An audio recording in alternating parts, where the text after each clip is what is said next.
લાલબા, આપનું સ્વાગત છે આ ચર્ચાની અંદર. થેન્ક યુ ભૂમિકભાઈ.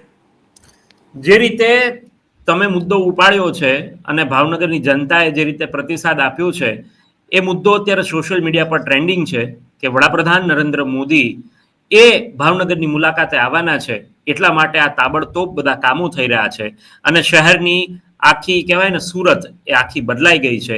જે ખાડા ખબડાવાળા રસ્તા હતા એ સુધરી ગયા છે, રાતોરાત ડામર કામ થઈ ગયા છે, કલર કામ થાય છે, સમારકામ થાય છે.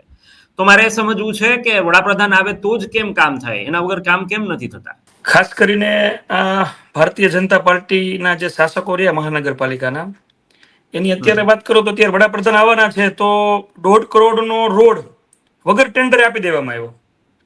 વગર ટેન્ડર પ્રક્રિયા હોય, હા, વગર ટેન્ડરે આપી દેવામાં આવ્યો.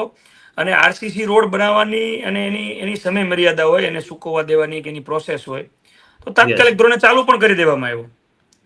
એટલે તમે જોવા કેટલા મોટા ભગા કરી રહ્યા છે. અને કોઈ પણ જાતનું તમે જો, જ્યાં નરેન્દ્ર મોદીજીની રેલી નીકળવાની છે એ પૂરતા જ રસ્તા કર્યા છે.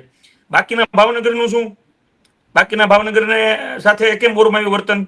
બરાબર, એટલે માત્ર જે જગ્યાએ રોડ શો છે એ જ જગ્યાએ કામ હા, કરે એ છે. જ જગ્યાએ. બાકી બધા જે છે તે પરિસ્થિતિ જ છે.